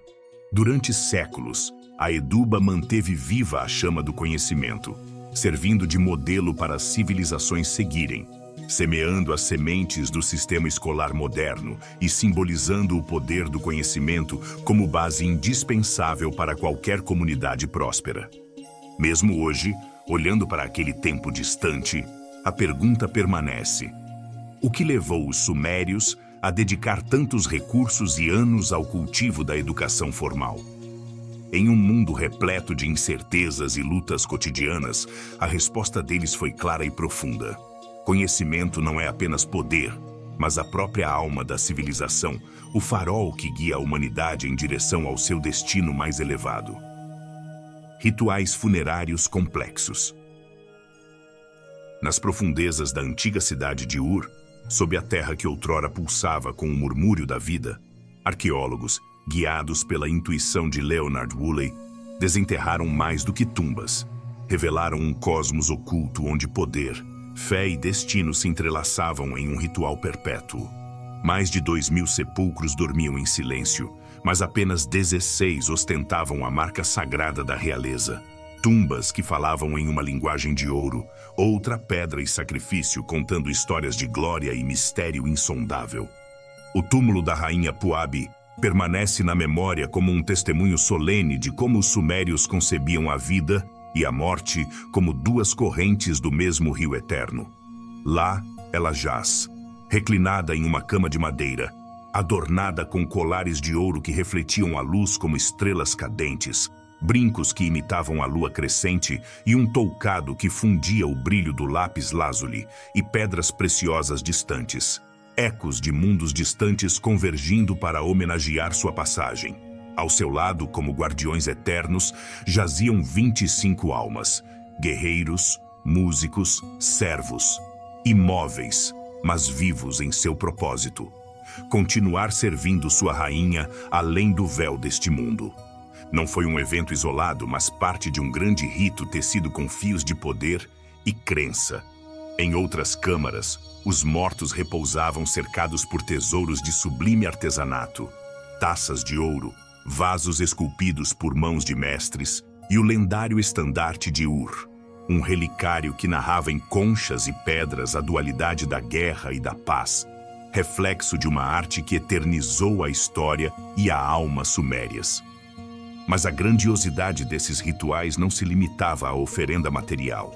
Ao redor deles, havia os chamados Poços da Morte, pátios silenciosos onde dezenas, às vezes centenas, de figuras humanas se alinhavam com precisão, trajando vestes esplêndidas e cocares dourados, carregando instrumentos musicais que pareciam preparar um concerto para os deuses ou acompanhar uma jornada sem retorno. O túmulo mais impressionante, conhecido como PG 1237, continha 74 corpos que ainda falam do passado, soldados com capacetes polidos, servos adornados com joias delicadas, todos unidos em um último ato de serviço. A princípio, Woolley imaginou que eles haviam bebido um veneno que os levaria em paz para a vida após a morte. No entanto, a ciência moderna revelou uma verdade mais dura e perturbadora. Muitos pereceram com golpes diretos na cabeça, uma despedida violenta, mas rápida, um sacrifício tangível de devoção absoluta. Esses ritos funerários não eram eventos fugazes, nem simples cerimônias. Eram manifestações coletivas que mobilizavam toda a comunidade, onde a morte se tornava uma ponte para a eternidade. A mumificação primitiva com compostos de mercúrio preservava o corpo, enquanto banquetes, música e lágrimas rituais selavam a passagem. E o fechamento definitivo dos túmulos marcava o fim de um ciclo e o início de outro além do tempo. A magnitude desses rituais exigia uma demonstração impressionante de recursos e determinação. Ouro trazido da Índia, lápis lazuli das montanhas do Afeganistão, ágata das alturas dos Agros, centenas de servos e artesãos trabalhando em prol de um único propósito. Mais do que atos de fé, esses enterros eram proclamações de poder supremo, sinais indiscutíveis de que a autoridade dos reis transcendia a morte e o destino. Mas o que poderia ter levado tantos a aceitar seu sacrifício? Alguns acreditam que o fizeram voluntariamente, inebriados pela honra de servir na corte eterna, persuadidos pela crença em uma vida que nunca termina, mas continua além do véu mortal. Esses sacrifícios reforçavam a autoridade do monarca, demonstrando que seu domínio se estendia tanto ao mundo visível quanto ao reino invisível dos mortos. Com o tempo, essas práticas desapareceram, provavelmente impulsionadas por mudanças na fé ou pelo peso insuportável de seus custos. No entanto, o legado dos túmulos reais de Ur permanece intacto. Um espelho no qual se pode contemplar não apenas a riqueza material, mas também a complexa rede de crenças, artes e conexões espirituais que sustentavam a sociedade suméria. O estandarte de Ur e as joias de Puabi não apenas testemunham a habilidade de seus artesãos, mas também revelam um desejo profundo e inabalável. A busca pela imortalidade, o anseio por nome e poder para perdurar além da morte, mesmo que isso envolva rituais implacáveis e sacrifícios dolorosos. Ao contemplar esse esplendor e sua sombra de brutalidade, surge uma pergunta que atravessa milênios. Por que os sumérios doaram tanto, ouro, vidas, cerimônias, para preparar o caminho para a vida após a morte? Talvez, em um mundo marcado por guerras e inundações, esses rituais fossem o baluarte contra o caos, a afirmação solene de que a ordem e o poder real são eternos, invulneráveis à passagem do tempo e à vontade do destino. Essa crueldade simbólica nada mais é do que o reflexo mais antigo da natureza humana. O desejo desesperado de reivindicar um lugar no cosmos, de deixar uma marca indelével que desafia até a própria história. Conhecimento da medicina. No vasto berço da civilização, onde os rios Tigre e Eufrates se entrelaçavam para dar vida aos primeiros sonhos humanos, os sumérios enfrentavam não apenas a fúria indomável da natureza, com suas enchentes e secas, mas também inimigos invisíveis que devastavam seus corpos, febres que consumiam sua força vital, ossos que se quebravam na luta diária e pragas que a cada enchente faziam novas vítimas. Naquele mundo frágil e urgente, a esperança repousava em mãos sagradas e sábias, na figura de Ashipu, o médico sacerdote, uma ponte entre o tangível e o divino. Esses guardiões da vida não conheciam apenas a linguagem das plantas, a casca que acalmava, a raiz que curava, o aroma que protegia. Em seus corações repousava um legado ancestral, um conhecimento que entrelaçava ciência e espírito, onde os rituais eram tão essenciais quanto as próprias ervas, e canções ou invocações podiam curar tanto quanto ungüentos. Armazenados em tábuas de argila, esses fragmentos de sabedoria chegaram até nós como sussurros do passado. Na biblioteca do rei Assurbanipal, na antiga Nínive, encontram-se centenas de receitas inscritas em escrita cuneiforme, narrando sintomas de febre, dor e feridas, e oferecendo remédios feitos de casca de salgueiro, alho e mel. Cada um desses ingredientes era um milagre natural, um segredo do cosmos aprisionado na matéria. Casca de salgueiro, que séculos depois inspiraria a aspirina moderna. Alho, o guerreiro invisível contra infecções. Mel, o doce guardião que impedia a inflamação das feridas. Ainda mais surpreendente era a antiga disciplina que praticavam: lavar as mãos antes de rituais médicos, um ato de pureza que a ciência, milênios depois, validaria como essencial. Com instrumentos rudimentares, drenavam abscessos e estabilizavam ossos com talas de madeira, combinando a experiência empírica com o mistério do sagrado. Mas a medicina suméria não se limitava à ciência do corpo. Na aliança entre o físico e o espiritual, os Ashipu também eram protetores contra forças invisíveis, espíritos malignos que, segundo eles, poderiam habitar a doença. Eles imploravam a deusa Gula, cuja sombra benevolente cobria a arte da cura, buscando sua graça para restaurar o equilíbrio perdido.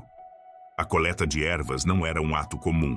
Era uma peregrinação sagrada ao longo das margens férteis dos rios, mas também uma odisseia comercial que trazia resinas das montanhas Agros e especiarias das terras distantes da Índia. Com a paciência de alquimistas, eles moíam folhas e raízes, misturando-as com óleos ou cerveja, criando misturas, ungüentos e pós cujas fórmulas eram gravadas na argila, para que a chama do conhecimento jamais se apagasse. Seus tabletes revelam um mundo botânico e mineral que excede todas as expectativas. Mais de 250 plantas e mais de 120 minerais, do humilde endro ao enxofre ardente. Todo um universo terapêutico que demonstra a profundidade de sua ciência ancestral. Sem microscópios ou conhecimento de bactérias, a medicina suméria baseava-se na observação meticulosa do corpo e da resposta do paciente, transmitindo cada experiência oralmente para aperfeiçoar a arte de curar. Assim, quando uma planta acalmava uma febre, esse conhecimento se tornava lei para aqueles que vieram depois deles. Esse conhecimento não surgiu isoladamente. Rotas comerciais, construíram pontes com culturas como a de Elam e a de Harappa, e com elas surgiram novas práticas e conhecimentos que se entrelaçaram com os seus. Eles não tratavam apenas humanos. Aplicavam técnicas veterinárias a corpos humanos, um testemunho de sua engenhosidade e adaptabilidade. Nessa tapeçaria de sabedoria, os sumérios identificaram doenças com um grau surpreendente de compreensão. Eles diferenciaram febres contagiosas de doenças estomacais causadas por alimentos envenenados e até deixaram o primeiro vestígio histórico de diabetes, observando o gosto doce da urina. Um sinal que séculos depois a medicina moderna reconheceria com respeito. Este legado não é apenas história, mas um lembrete eterno. A busca pelo bem-estar, a aliança entre o tangível e o invisível, a comunhão com a natureza e a transmissão do conhecimento são caminhos sagrados que acompanham a humanidade desde os seus primórdios. Em cada mistura, em cada ritual, pulsa a mesma esperança ancestral. A de que a vida, apesar de sua fragilidade, pode sempre se renovar e florescer em meio às sombras. Treinamento de um curandeiro sumério. Tornar-se um curandeiro não era um caminho fácil nem rápido. Era uma jornada que exigia paciência, disciplina e dedicação total ao mistério da vida. Os aspirantes precisavam primeiro aprender a ler e escrever a escrita cuneiforme antiga nas edubas, aquelas escolas sagradas onde o conhecimento era inscrito em tábuas de argila, perpetuando a sabedoria transmitida de geração em geração. Não bastava entender palavras ou símbolos. Era necessário memorizar a linguagem secreta das plantas, dos minerais e dos rituais, pois cada um continha em si a chave para a cura do corpo e da alma. Mas eles não caminhavam sozinhos. Ao lado dos Ashipu, os curandeiros espirituais, aprenderam a equilibrar crenças religiosas com conhecimento prático, reconhecendo que a cura era um ato que transcendia o físico para tocar o invisível. Em um mundo fragmentado por cidades-estados em competição acirrada, o conhecimento médico fluía como um rio, unindo culturas, compartilhado em tábuas que cruzavam fronteiras, preservando uma profunda unidade na Mesopotâmia. No entanto, essa medicina avançada permaneceu em grande parte nas mãos dos poderosos. Camponeses e escravos que viviam à sombra do poder tiveram que se contentar com remédios simples, ervas colhidas nas margens do rio ou orações oferecidas aos deuses, na esperança de que a graça divina fosse seu único alívio. Assim, a medicina naquela época era um reflexo da ordem social e espiritual, uma arte sagrada para poucos e uma humilde esperança para muitos. Mas, em todos os casos, servia como uma ponte entre a fragilidade humana e o mistério da existência. Legado na medicina moderna. Disse que até Hipócrates, que séculos mais tarde seria chamado de pai da medicina ocidental, se inspirou na antiga fonte que fluía nas terras sumérias. Desse povo ancestral, ele herdou não apenas um método de observação, mas também uma profunda escuta do corpo e seus segredos. Uma disciplina que encontrou nos detalhes a chave para a compreensão do mistério da doença. A casca do salgueiro, humilde e silenciosa, foi a semente que deu origem à aspirina moderna, uma dádiva silenciosa que a natureza concedeu a mãos sábias. O mel, dourado e espesso, não apenas adoçava os lábios, mas também curava feridas, cuidando delicadamente do delicado tecido da vida. E na memória escrupulosa dos sintomas, gravada em tábuas de argila, um legado que transcendeu gerações, foi preservado por milênios. Ainda hoje, a origem desse vasto conhecimento permanece envolta em mistério, como um sussurro ancestral que nos desafia a olhar além. Talvez tenha sido a necessidade implacável de sobreviver em um mundo hostil, com suas febres, feridas e medos, que despertou nos sumérios uma vontade incansável de inovar, observar e compreender, com o olhar atento de quem busca luz na escuridão. Textos sobre armas divinas. Entre as lendas que ainda sussurram através dos ventos ancestrais, Uma das mais cativantes são as histórias de armas divinas que os sumérios legaram por meio de tábuas e contos que viajaram através dos séculos. No cerne do poema Lugal está a massa Shurur, não uma simples ferramenta de guerra, mas um ser dotado de alma e mistério. Essa massa, símbolo do deus Ninurta, podia abrir suas asas e assumir a forma majestosa de um leão alado, e com uma voz sábia e estratégica guiava nas batalhas que teciam o destino. Com Shurur em mãos, Ninurta confrontou Kur, a serpente que personificava o caos desencadeado, e com seu triunfo restaurou o frágil equilíbrio do cosmos, devolvendo a harmonia ao mundo. Mas Ninurta não era a única a deter tal poder. Utu, o deus do sol, empunhava uma espada de fogo eterno que, ao atravessar as montanhas, anunciava o amanhecer, o constante renascimento da luz. Inanna, em sua dupla essência, portava armas que brotavam de seus ombros, uma combinação sutil da ferocidade da guerra e da ternura do amor, demonstrando que força e paixão são duas faces da mesma divindade. Essas narrativas, aparentemente retiradas de um universo paralelo, suscitaram uma ampla variedade de interpretações. Alguns veem nelas uma profunda admiração pela metalurgia, o momento em que o bronze superou a pedra, e nasceram contos heróicos em homenagem a essa transformação. Outros intuem fenômenos celestes, meteoritos ou relâmpagos, que, aos olhos humanos, eram a voz direta dos deuses. Talvez essas armas tenham surgido do encontro entre culturas distantes, de segredos compartilhados com tribos nômades, ou das distantes civilizações arapianas, que inspiraram mitos sobre voo, guerreiros e ferramentas mágicas. Embora a arqueologia tenha recuperado apenas machados de cobre, espadas curvas e carruagens de bronze, a ausência de armas divinas tangíveis não diminui a profundidade de seu simbolismo. Os pragmáticos e meticulosos sumérios, que registravam contratos e contabilizavam impostos, teciam essas histórias não para distrair, mas para transmitir um anseio eterno. A conquista do poder, o domínio sobre a natureza e a aspiração de alcançar o inatingível. Assim, seu legado mitológico não apenas moldou culturas futuras, mas também refletiu a eterna busca humana para transcender limites, desafiar o caos com o poder do espírito e esculpir a marca indelével da alma no tempo.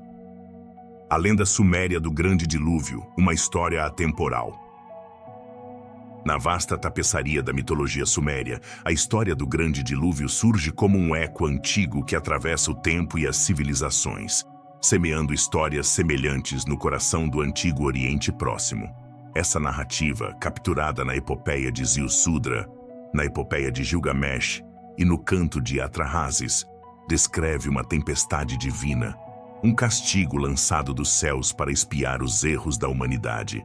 No centro deste drama, um homem comum, Ziusudra, conhecido em outros contos como Utnapishtim ou Atrahasis, recebe, através da voz sábia e secreta do deus Enki, um aviso que revela um caminho para a salvação. Enki, protetor e astuto, guia seu destino, dando-lhe instruções para construir um barco resistente, um refúgio flutuante destinado a preservar a própria essência da vida. As águas sobem com fúria, devorando cidades e campos, devastando o mundo conhecido. E ainda assim, o navio de Ziusudra permanece firme, um símbolo silencioso de esperança e resiliência. O Grande Dilúvio, além de sua fúria destrutiva, é também um portal para a renovação, um rito de purificação que permite o renascimento das profundezas do caos. Esta história entrelaça significados que vão além do visível. A eterna batalha entre a ordem e o caos, onde as águas apagam o antigo para restaurar o equilíbrio cósmico. A misericórdia divina, personificada na figura de Enki, revela que mesmo diante da severidade, os deuses honram a obediência e a pureza de espírito, concedendo salvação àqueles que caminham em humildade. Esse mito, que cruzou as fronteiras da Babilônia e da Acádia, infiltrou-se na história bíblica da Arca de Noé, transmitindo ensinamentos atemporais. Humildade diante da imensidão da natureza e do divino, e a profunda responsabilidade que recai sobre o homem diante do mundo. Hoje, o sussurro do grande dilúvio ainda ressoa em nossa consciência coletiva, lembrando-nos que, desde os primórdios da humanidade, buscamos entender nosso lugar no cosmos, enfrentando forças além da nossa compreensão, mas que também nos convidam a renascer a cada tempestade.